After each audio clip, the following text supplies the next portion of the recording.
À présent, nous passons à la phase invitée. Aujourd'hui, notre invité est Salifou Kassia, le représentant du personnel de la mine de manganèse de Tambao Mining.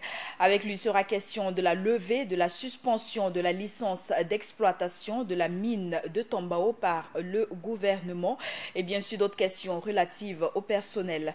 Bonjour et bienvenue sur ce plateau. Bonjour madame.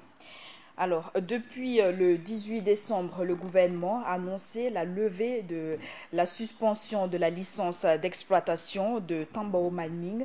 Ce dossier, vous le connaissez certainement. Alors, dites-nous, qu'est-ce qui a prévalu à la prise de cette décision? Permettez-moi d'abord, avant toute chose, de présenter ici mes voeux les meilleurs à Burkina Info qui nous offre l'occasion de parler aujourd'hui de Pan-African Tambao, peut-être une fois de plus.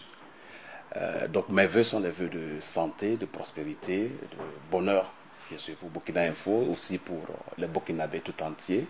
Et j'ai une pensée toute particulière pour tous les travailleurs de Pan-African qui ont traversé une année, je pourrais dire, un peu hors de ce qu'on peut penser. C'était une année particulièrement difficile. En fait, 12 mois en réalité de chômage. Et comme vous me posez la question ce matin concernant la levée des suspensions qui ont frappé les activités de la mine de Tambao, donc ce que je peux dire, ce que je sais de ce dossier, il faut dire que le gouvernement a annoncé des négociations qu'il y avait en cours avec la société. Mais nous, en tant que travailleurs, nous avons cherché à comprendre de quoi il s'agissait. Et ce qui a valu que nous ayons en son temps tenu des sit-ins et autres activités. Et nous avons donné notre lecture de la situation. À l'heure d'aujourd'hui, ce que nous pouvons dire, quand nous avons appris que les suspensions sont levées, nous l'avons accueilli froidement. Froidement pour la simple raison que pour nous, ça arrive un peu en retard. À une semaine de la fin de la transition.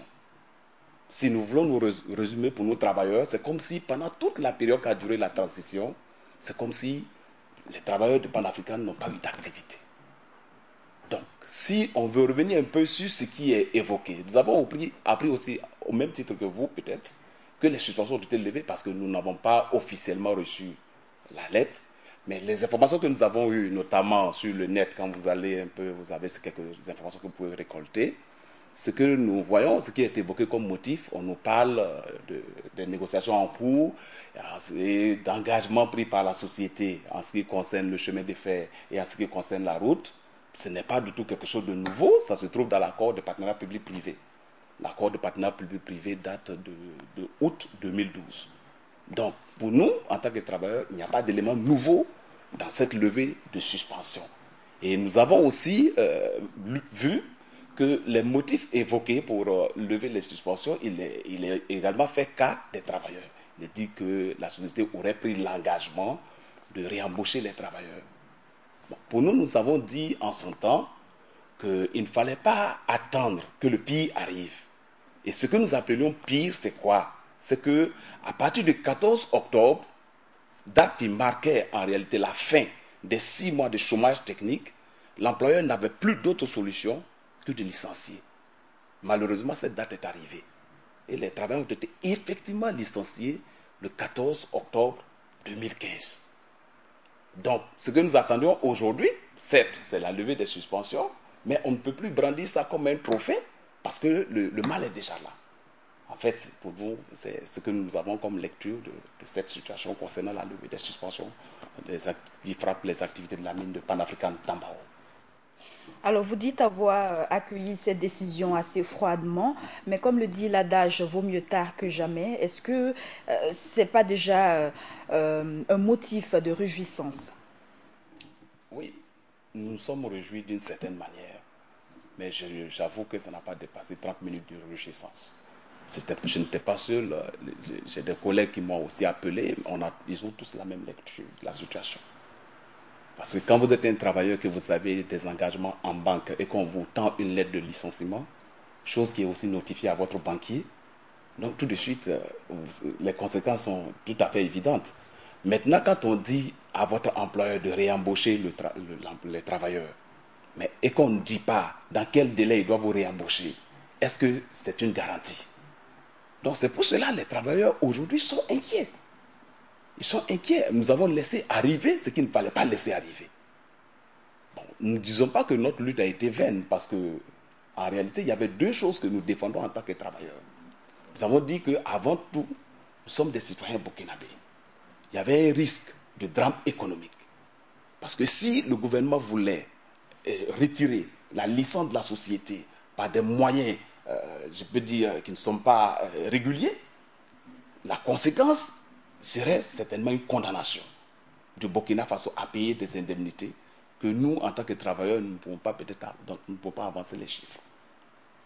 Et donc, sur ce volet, je vous dis que c'était à un jour avant la fin de la mise en demeure que la société a faite au gouvernement, que, effectivement, le gouvernement a rappelé la société pour les négociations. Donc, nous nous sommes dit, mais pourquoi, lorsque nous disions de permettre aux travailleurs de conserver leurs emplois pendant que les négociations se poursuivent, pourquoi on ne nous a pas écoutés? C'est pour cela aujourd'hui, nous disons que la situation qui nous arrive, elle est vraiment malheureuse. Si l'employeur met aujourd'hui 18 mois ou 2 ans à appeler un travailleur, alors est-ce qu'on pourrait dire que l'employeur est en faute? Je vous dis tout de suite non. Puisque vous ne lui avez pas donné un délai pour qu'il réemploie les travailleurs. Voilà pourquoi aujourd'hui les travailleurs demeurent toujours inquiets malgré la levée des suspensions. Est-ce qu'à ce jour, on peut dire que les travaux ont repris sur le site? Et sur cet aspect, en tant que représentant des travailleurs, nous avons demandé à rencontrer la direction qui doit nous accorder certainement une audience. Ça va être à la reprise parce que vous savez, les sociétés minières en fin d'année ont généralement un petit congé et les bureaux sont généralement fermés. Et donc, il est prévu que les travaux reprennent, les actes, la société, le bureau rouvre ses portes le 5 janvier. Et donc, nous supposons qu'à partir de cette date, on aura une date à laquelle la direction pourra nous dire ce qu'il y a en ce qui concerne le programme de reprise des activités de la société. Sinon, pour l'instant, nous n'avons pas d'informations quant à la reprise des activités de façon concrète sur le terrain. Alors, vous disiez que cette année était particulièrement difficile pour les travailleurs de Tambao Mining. Exactement difficile dans quel sens? Au plan social. Au plan social, au plan économique. Quand vous êtes en chômage technique, on vous donne ce qu'on appelle une indemnité de chômage technique. Généralement, c'est de l'ordre de 30% quand c'est un chômage technique total et 50% lorsque c'est un chômage technique partiel. Dans notre contexte, l'employeur a accepté d'aller à 50%, mais comme je l'ai dit, la plupart des travailleurs avaient des engagements en banque. Et donc, ce qu'on vous donne comme indemnité, à peine le banquier se sert et que vous n'avez plus rien. Donc, j'imagine des gens qui ont travaillé, qui ont traversé une année entière à vivoter. En fait, moi-même, je ne suis pas en dehors de cette situation parce que ça a été également mon cas. Et donc, je sais que ce n'était pas facile vraiment. Donc, en fait, on a vécu une année 2015 toute particulière. Toute particulière. Voilà. Alors, vous l'avez dit également tantôt, une rencontre est prévue entre vous et l'administration. Sur quelle plateforme est-ce que vous allez entamer cette rencontre? Nous demandons à l'employeur de nous dévoiler en fait son plan de relance des activités. Puisque en son temps, lorsque le licenciement avait été prononcé, c'était pour le motif économique. Maintenant que nous avons la nouvelle que les suspensions sont levées, nous voulons savoir comment l'employeur entend relancer ses activités et quel sera donc le sort qui sera réservé aux travailleurs. Puisque en droit, le licenciement pour motif économique vous donne le droit de conserver la priorité pendant les 2 années qui vont suivre. Donc, voilà. Donc ça fait que nous sommes effectivement dans cette période où tous les travailleurs ont leur droit aujourd'hui d'être prioritaires en cas de réembauche. Ça veut dire quoi? Si il se trouve que l'employeur doit relancer son activité et qu'il y a des postes qui sont dégagés, c'est prioritairement les travailleurs licenciés qui sont appelés. Et c'est ce que nous espérons. Et combien sont-ils, ces travailleurs licenciés? Et il faut dire qu'en la matière, il y a ce qu'on appelle les emplois directs et ce qu'on appelle les emplois indirects. Les emplois directs, ça veut dire qu'ils ont directement un contrat avec la société. Et donc, permettez que je parle seulement que de ce cas. Donc, en son temps, nous étions autour de 86 personnes lorsque le licenciement a été prononcé. Et aujourd'hui, si vous regardez Pan-African Minerals Burkina SARL, c'est seulement la personne du gérant. La société elle-même n'a plus d'employés. Mais pour ce qui concerne le volet exploitation à Tambao, il y a un service minimum qui est assuré avec 11 personnes. Donc c'est un peu la nuance comme ça qu'il y a en ce qui concerne les activités actuellement. Donc nous, ce que nous voulons, c'est que l'employeur nous dise, voici, les suspensions sont levées, voilà comment j'entends relancer mon activité. Et donc, ça nous permettra, nous, en tant que travailleurs, de savoir comment il faut déjà s'accorder pour que nos collègues soient prioritaires pour le réembauche. Merci Salifou Kassia, nous sommes au terme de cet entretien. Merci madame.